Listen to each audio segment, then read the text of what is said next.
পৃথিবীর জমিনে নিকৃষ্ট জায়গা হচ্ছে বাজার। সবাই মিলে বলুন তো নিকৃষ্ট জায়গা কোনটা? বাজার। আর উৎকৃষ্ট জায়গা মসজিদ।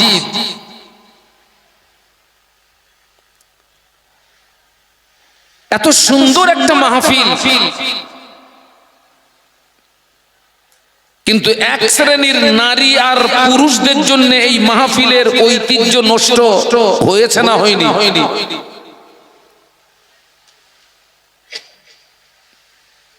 আমি আজকের জবান নষ্ট করব না, আমি আজকের বাজে কথা বলবো না।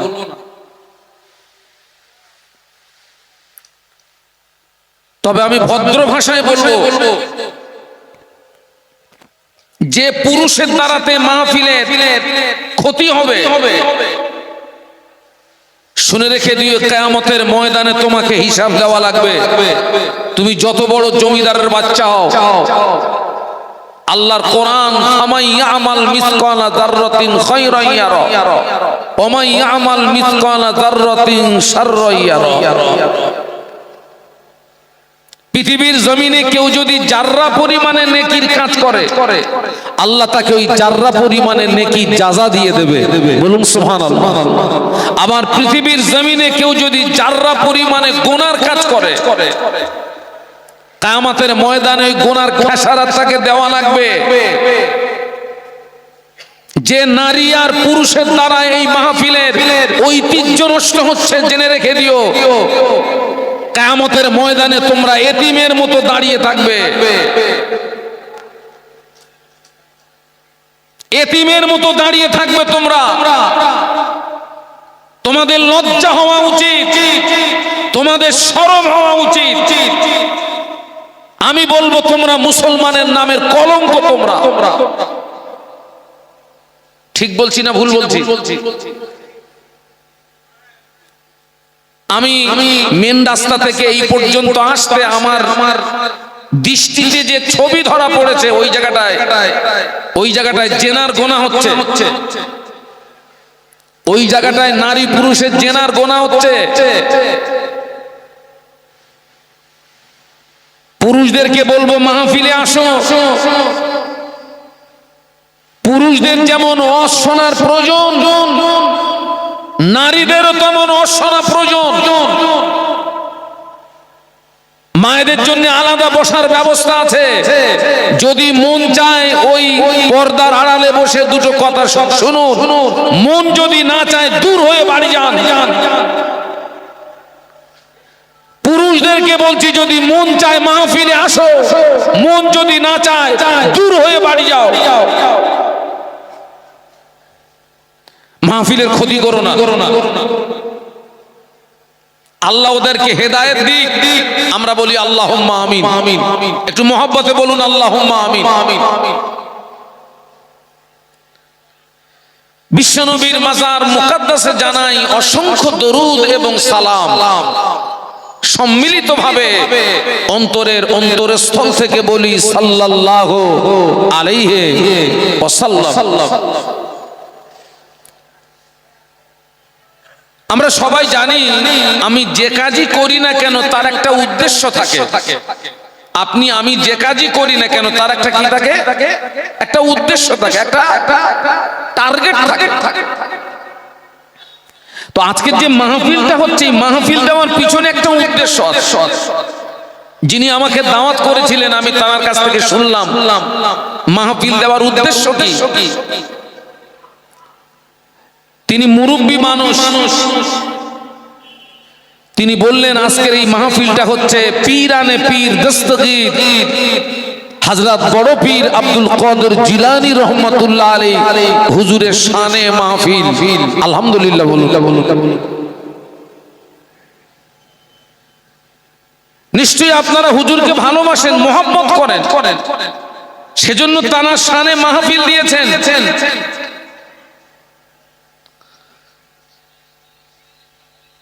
আল্লামা হুজুর রহমাতুল্লাহ আলাইহি মুজাদ্দিদুজ জামানের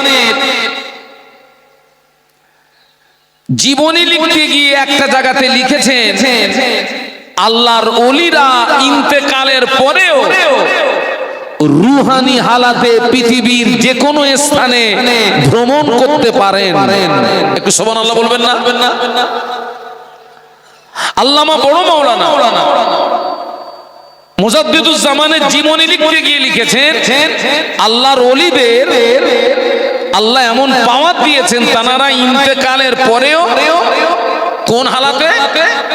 রুহানি হালাতে পৃথিবীর যে কোনো স্থানে ভ্রমণ করতে পারে। এতটুকু বিশ্বাস রাখবেন, আল্লাহর যদি দয়া হয় আজকের এই মাহফিলে রুহানি হালাতে হুজুরের আগমন ঘটতে পারে। এবং আল্লাহ রাসূল বলেছেন, আল মারউ মা মান আহাব্বা আও কামা ক্বালা আলাইহিস সালাম। আল্লাহ নবী বলেছেন, পৃথিবীর জমিনে যার সঙ্গে যার ভালোবাসা থাকবে কিয়ামতের ময়দানে তার সঙ্গে তার হাসর হবে। বলুন না সুবহানাল্লাহ। আমরা বড় পীর সাহেবের মহব্বতে মাহফিল দিয়েছি, আল্লাহর কাছে দোয়া চাই, আল্লাহ কিয়ামতের ময়দানে যেন হুজুরের সঙ্গে আমাদের হাসর হয়। একটু বলুন আল্লাহুম্মা আমিন। আমি কোরআন শরীফের ছোট্ট একটি আয়াত শরীফা, প্রিয় নবীর পাক জবানে বর্ণিত অসংখ্য হাদিস মোবারকের ভিতর থেকে ছোট্ট একটি হাদিসে মোবারক তেলাওয়াত করেছি। আমি যে কথাগুলো বলবো সব আপনাদের জানা কথা, শুধু আমি আপনাদেরকে একটু স্মরণ করিয়ে দেবো। তবে সবাই নিয়াত করে নেই। কোরআন শরীফের পরের স্থান হচ্ছে বুখারী শরীফ। বুখারী শরীফের প্রথম হাদিস হচ্ছে, ইন্নামাল আমালু বিন্নিয়াত। আমলের ভিত হচ্ছে নিয়তের উপরে। আমলের ভিত কিসের উপরে? নিয়তের উপরে। আজকে আমরা নিয়াত করে নেই। আজকের এখানে যে সমস্ত ওলামারা আসবেন, শরীয়তের মাপকাঠিতে যে কথা বলবেন, এখন তো অনেক বক্তারা স্টেজে শরীয়তের মাপকাঠির বাইরের কথা বলছে। নিয়াত করুন যে আজকের এখানে যে সমস্ত ওলামারা আসবেন, শরীয়তের মাপকাঠিতে যে আলোচনা রাখবেন, আমরা আল্লাহর রাস্তায় ওই আলোচনাকে মেনে নেব। বলুন আল্লাহুম্মা আমিন। বলুন আল্লাহুম্মা আমিন। ওয়াজ যদি মানেন তবে আপনার জীবনে উপকার আসবে, যদি না মানেন ওই ওয়াজ ওই নসিহত আপনার জীবনে কোনো উপকার সাধন করতে পারে না।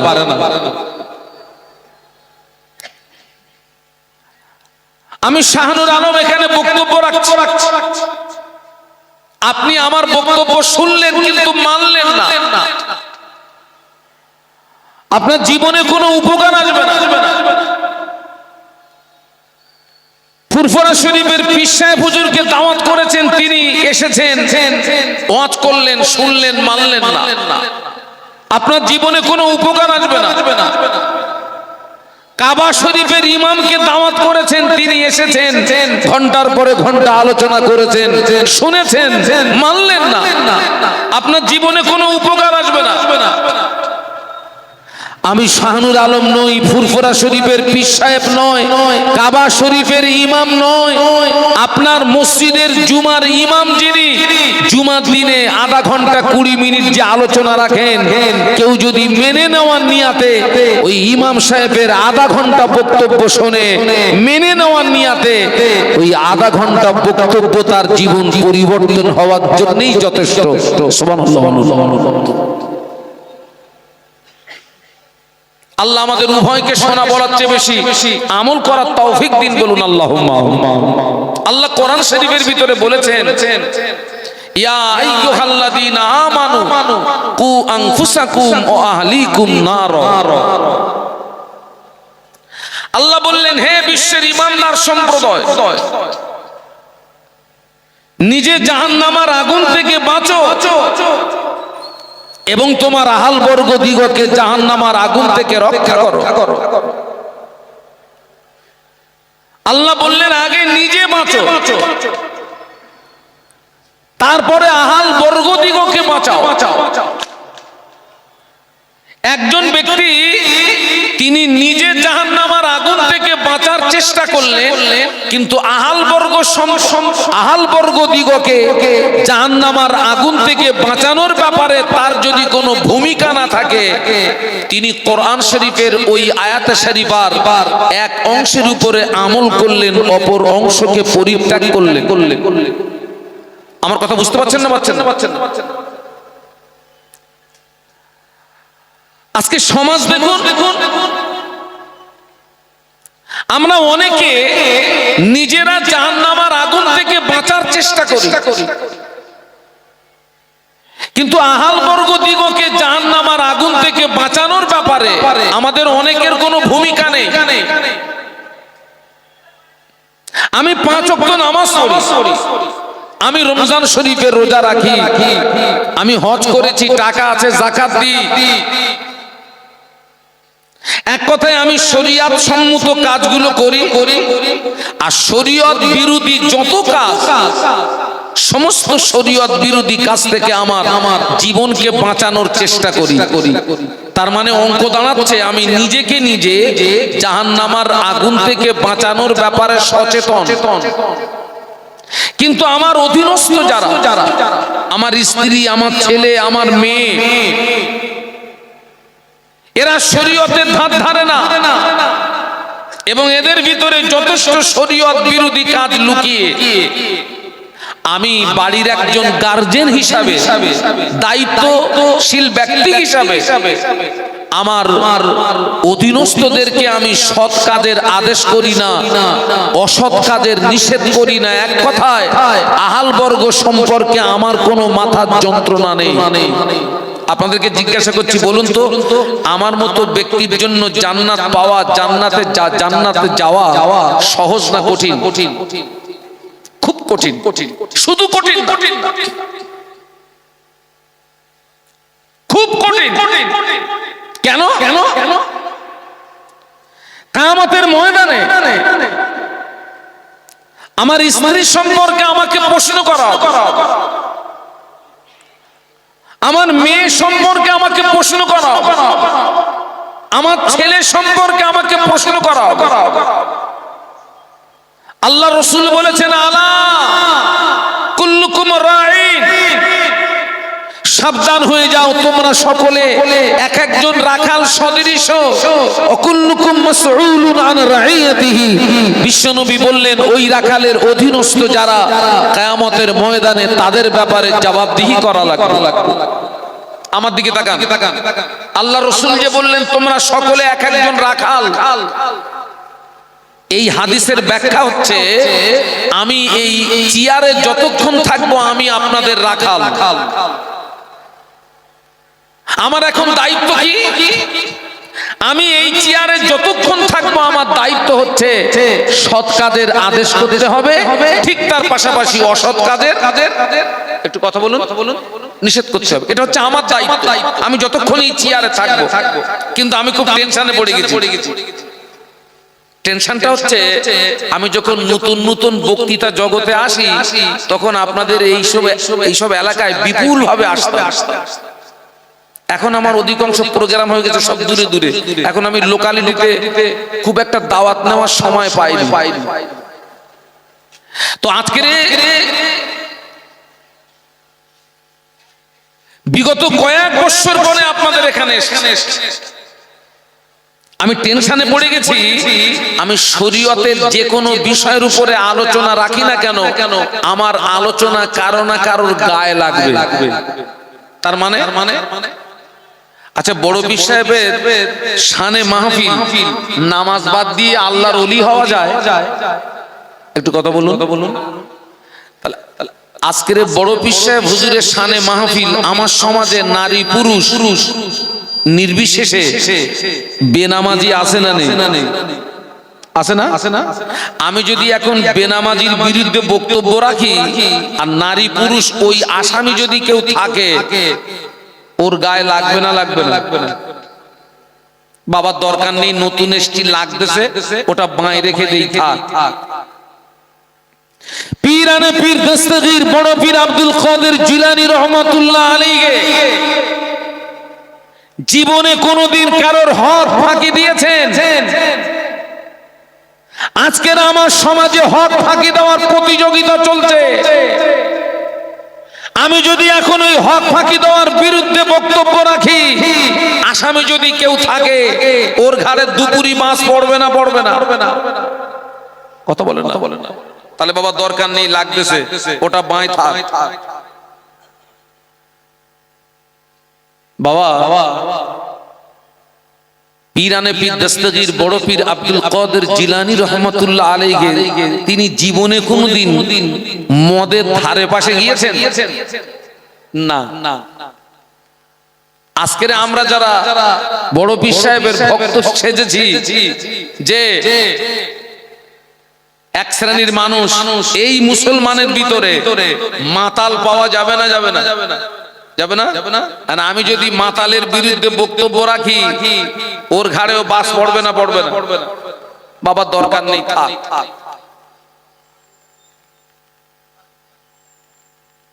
এখন আমি নিয়ত করছি এমন ওয়াজ করব, ও মাতালও যেন খুশি হয়, দাঁতালও যেন খুশি হয়।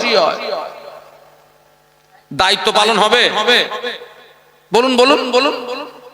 না, আমাকে কোরআন হাদিস ইজমা কিয়াস শরীয়তের মাপকাঠিতে আলোচনা রাখতে হবে। এই আলোচনা কার গায়ে লাগবে ওটা আমার দেখার দরকার না, এটাই হচ্ছে আমার দায়িত্ব। তো আমি যেমন আপনাদের রাখাল, এই মহল্লার মসজিদের ইমাম যিনি, তিনি হচ্ছেন ওই মসজিদের মুসল্লিদিগের রাখাল। ইমামের দায়িত্ব আছে না নেই? আছে।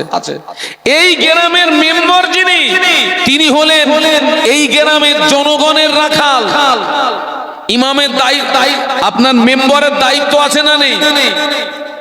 স্কুলের মাস্টার হলেন ছাত্র ছাত্রী দিগের রাখাল। বাড়ির গার্জিয়ান হলেন ওই বাড়ির সদস্য দিগের, একটু কথা বলুন, রাখাল। বিশ্বাস করুন, আজকের আমরা যদি সক্রিয় ভূমিকা নিয়ে নিজ নিজ দায়িত্ব নিয়ে সক্রিয়ভাবে আমরা যদি নিজেদের দায়িত্বগুলো পালন করতাম, লক্ষ লক্ষ টাকা খরচ করে মাহফিল দেওয়ার তুলনায় সমাজ আরো উপকৃত হতো না? আরে আমি তো 2 ঘন্টার হুজুর, আমি 2 ঘন্টা বক্তব্য রেখে পালাবো?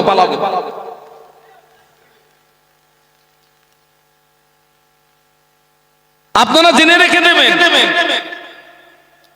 আমাদেরকে দায়িত্ব পালন করতে হবে ঠিকই, তবে ওই দায়িত্বটা যার উপরে অর্পণ করা হবে, দায়িত্ব যাকে দেওয়া হবে, তাকে আগে যাচাই করার দরকার তিনি দায়িত্ব পালন করার যোগ্যতা রাখেন কিনা। কারণ কোন অযোগ্য ব্যক্তির হাতে যদি দায়িত্ব তুলে দেওয়া হয়, তার দ্বারাতে সমাজের উপকার হওয়ার তুলনায় বলুন ক্ষতি হবে বেশি। আমি একবারও বলবো না যে সমাজের যোগ্য ব্যক্তির হাতে দায়িত্ব নেই, আছে। তবে ঘুরিয়ে বলবো, প্রতিটি স্তরে স্তরে যোগ্য ব্যক্তির তুলনায় অযোগ্য ব্যক্তির হাতে দায়িত্ব উঠে যাওয়ার কারণে সমাজ পদস্খলন হওয়ার অন্যতম কারণ। আপনারা কথাটা মানেন না? প্রতিটি স্তরে স্তরে বক্তা সমাজ বলুন, ইমাম সমাজ বলুন, মাস্টার সমাজ বলুন, ডাক্তার সমাজ বলুন, রাজনীতি সমাজ বলুন, প্রতিটি স্তরে স্তরে যোগ্য ব্যক্তির তুলনায় অযোগ্য ব্যক্তির হাতে দায়িত্ব উঠে যাওয়ার কারণে সমাজ পদস্খলন হওয়ার অন্যতম কারণ। সুযোগ্য সুদক্ষ সভাপতি সাহেব, সম্মানীয় উলামা হযরত, সম্মুখে উপবিষ্ট ভদ্র মহোদয়গণ, পর্দার আড়ালে অবস্থিতা আম্মা এবং বোনেরা, আল্লাহ পাকের দরবারে অসংখ্য শুকরিয়া। আজকের আমরা সকলে সৌভাগ্যবান, আমাদের খুশ নসিব। কারণ হচ্ছে যে গ্রামে মাহফিল হয় ওই গ্রামের সব মানুষ মাহফিল পর্যন্ত আসতে পারেন না।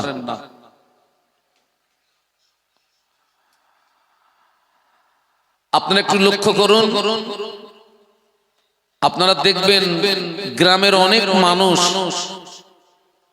কঠিন কঠিন রোগে আক্রান্ত হয়ে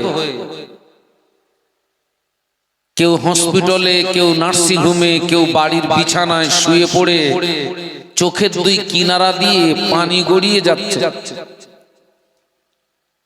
মন চাচ্ছে মাহফিলে আসতে, কিন্তু শরীর আর পারে না। মোহন আল্লাহ ইচ্ছা করলে আজকের আমাদের কঠিন কঠিন রোগ দিয়ে, বিপদ দিয়ে, মুসিবত দিয়ে তিনি আমাদেরকে মাহফিল থেকে মাহরুম করতে পারতেন। আমার দিকে তাকান, তিনি আমাদেরকে দয়া করে শারীরিক সুস্থতা দান করে মাহফিল পর্যন্ত আসার তৌফিক দান করেছেন। খুশি হয়ে সকলে বলি আলহামদুলিল্লাহ। আর একটু আওয়াজ বাড়ানো যায়? আমি আওয়াজটা বাড়াতে বললাম কেন জানেন? আলহামদুলিল্লাহর বাংলা মানে কি বলুন, একজন ব্যক্তি বলুন তো। আলহামদুলিল্লাহর বাংলা মানে সমস্ত প্রশংসা। এই যে আমরা যেভাবে আল্লাহ পাকের প্রশংসা করলাম, এই পৃথিবীর জমিনে বহু মানুষ আছে তারা এইভাবে আল্লাহ পাকের প্রশংসা করতে পারবে না। কারা পারবে না? এই পৃথিবীর জমিনে অনেক মানুষ, নারী পুরুষ, যারা জবানে কথা বলতে পারে না, আমরা যাদেরকে বোবা বলি, বোবা, তারা কি এইভাবে আল্লাহ পাকের প্রশংসা আদায় করতে পারবে? না। আল্লাহ ইচ্ছা করলে তো আমাদের জবানটাকে বন্ধ করে দিতে পারতেন। আল্লাহ যে তার প্রশংসা আমাদেরকে এভাবে করার তৌফিক দান করেছেন, খুশি হয়ে আরো একবার বলি আলহামদুলিল্লাহ।